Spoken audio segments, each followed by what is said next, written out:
अंतर बहुत छोटा सा है, लेकिन ध्यान से समझिएगा। रावण को ज्ञान का अभिमान था और प्रभु श्री राम को अभिमान का ज्ञान था।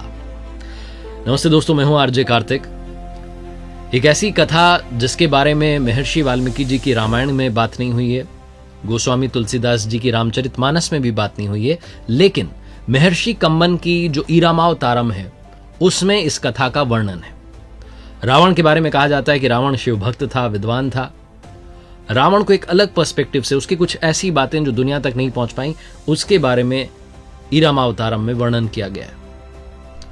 कहा जाता है कि जब भगवान श्री राम को लंका पर विजय पाने के लिए सेतु निर्माण करना था, उस समय वो अपने आराध्य शिव जी को आमंत्रित करना चाहते थे, शिवलिंग की स्थापना करना चाहते थे, उनकी पूजा आराधना करना चाहते थे। तो उन्होंने यज्ञ कराने का संकल्प लिया और इसके लिए उन्हें किसी आचार्य की, किसी पंडित पुरोहित की जरूरत थी। जामवंत जी से उन्होंने कहा कि आप कहीं से ढूंढ के लाइए, कोई आचार्य मिल जाएं जो यज्ञ संपन्न करवाएं ताकि हम यहां शिवलिंग की स्थापना कर पाएं। तो जामवंत जी ने कहा कि प्रभु, यहां जंगल में, समुद्र तट पर पेड़ पौधे हैं, वन्य जीव हैं, इनके अलावा तो क्या मिलेगा। तो प्रभु श्री राम ने कहा कि हमें ऐसा आचार्य चाहिए जो शैव और वैष्णव दोनों परंपराओं का ज्ञाता हो। इस पर जामवंत जी ने कहा कि प्रभु, ऐसा है एक जानकार, लेकिन वो हमारा शत्रु है। प्रभु श्री राम ने पूछा कि कौन। तो जामवंत जी ने बताया कि वो पुलत्स्य मुनि का नाती है, वैष्णव है, शिवभक्त है और दोनों परंपराओं को जानता है, वो रावण है। प्रभु श्री राम ने कहा कि ठीक है, आप बात कीजिए और यज्ञ का निमंत्रण देकर के आइए, क्या पता वो आचार्यत्व को स्वीकार कर लें। प्रभु श्री राम की आज्ञा पाकर के जामवंत जी लंका पहुंचे, क्योंकि रावण वो व्यक्ति था जिसमें सारी खूबियां थी। जब रावण को पता लगा कि जामवंत जी लंका आए हैं, तो उसने अपने सैनिकों को आदेश दिया कि उन्हें आदर सहित महल तक लेकर के आया जाए, क्योंकि जामवंत जी के जो पितामह थे वो रावण के पितामह के मित्र थे, इसलिए रावण उनका सम्मान करता था। जामवंत जी जब महल में पहुंचे तो रावण ने आदर सहित उन्हें बैठाया और उनसे पूछा कि आपका यहाँ कैसे आना हुआ। तो जामवंत जी ने बताया कि मैं यहाँ पर अपने यजमान के लिए आचार्य को ढूंढने आया हूं और आपको आचार्यत्व का निमंत्रण देता हूं, आप आइए, मेरे यजमान को यज्ञ करवाना है।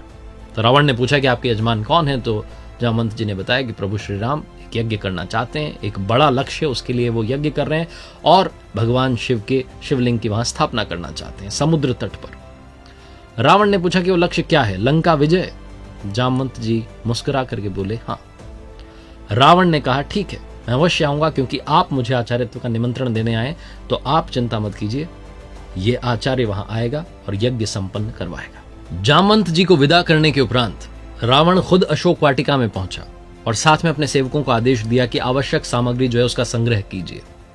अशोक वाटिका में पहुंच करके मां सीता को रावण ने बताया कि आपके पति समुद्र तट पर लंका विजय के लक्ष्य से एक यज्ञ कर रहे हैं और भगवान शिव की आराधना करते हुए वहां शिवलिंग की स्थापना करना चाहते हैं और मुझे आचार्यत्व का निमंत्रण भेजा है, मुझे आचार्य बनकर वहां जाना है। और अब आचार्य का कर्तव्य होता है, जिम्मेदारी होती है कि जो यजमान के पास सामग्री नहीं है वो उस तक पहुंचाए। बाकी सामग्री संग्रह करने के लिए तो मैंने सेवकों को बोल दिया है, लेकिन बिना अर्धांगिनी के यज्ञ अधूरा रहेगा, अनुष्ठान अधूरा रहेगा, आपको भी चलना होगा। विमान तैयार है, आप आकर के बैठ जाइएगा, लेकिन याद रखिएगा वहां भी आप लंकेश के ही अधीन रहेंगी। अनुष्ठान संपन्न होने के बाद वापस आपको उसी विमान में बैठ करके लंका लौटना है। मां सीता ने हाथ जोड़ करके सर झुका दिया, प्रणाम किया और लंकेश ने अखंड सौभाग्यवती भव स्वस्थ कंठ से ये आशीर्वाद दिया। विमान पहुंचा समुद्र तट पर। भगवान श्री राम ने भेजा विभीषण को, छोटे भाई लक्ष्मण को, सुग्रीव को कि जाकर के लेकर आइए आचार्य को। आचार्य जब वहां पहुंचे तो स्वस्थ कंठ से भगवान श्री राम को भी कहा, जो कि उनके यजमान थे, उन्हें कहा लंका विजयी भव, दीर्घायु भव। सब लोग चौंक गए कि लंकेश जो है वो ऐसा आशीर्वाद कैसे दे सकता है। यज्ञ जो था वो शुरू होने को था, अनुष्ठान शुरू होने को था। तो आचार्य ने कहा, यानी कि लंकेश ने कहा प्रभु श्री राम से कि आपकी अर्धांगिनी को बुलाइए। अब प्रभु श्री राम कहते हैं कि अर्धांगिनी इस वक्त नहीं है, क्या कोई और विकल्प हो सकता है। तो लंकेश कहता है कि नहीं, क्योंकि आप विधुर भी नहीं हैं, आप अपनी पत्नी को छोड़कर के भी वनवास में नहीं आए हैं, चिंता मत कीजिए, आपकी अर्धांगिनी वहां विमान में बैठी हैं, उन्हें आदर सहित यहां लेकर के आइए। मां सीता आई, प्रभु श्री राम के बगल में बैठी, अनुष्ठान संपन्न हुआ और अंत में जब दक्षिणा की बारी आई तो प्रभु श्री राम ने अपने आचार्य से, जो कि लंकेश दशग्रीव था, उससे कहा कि दक्षिणा में मांगिए, आप क्या मांगना चाहते हैं। जितने आसपास खड़े थे सबको डर था कि कहीं ये ना मांग ले लंकेश कि अब प्रभु श्री राम वापस अयोध्या लौट जाए। लेकिन रावण ने कहा कि बस दक्षिणा में यही मांगना है कि जब आचार्य की मृत्यु हो तो यजमान सम्मुख उपस्थित हों। और वही हुआ। जब रावण की मृत्यु हुई तो प्रभु श्री राम वहीं थे। रावण को उन्होंने अंतिम दर्शन दिए। ये रावण के बारे में ऐसी कथा जिसका वर्णन महर्षि कम्मन की रामावतारम में है। इसको आज सुनाने का मतलब सिर्फ ये है कि कई बार हम शत्रुता में सारी हदें पार कर जाते हैं। दुश्मनी निभाने में भी कर्तव्य जो है वो अगर बीच में आते हैं तो उन्हें पहले पूरा करना चाहिए।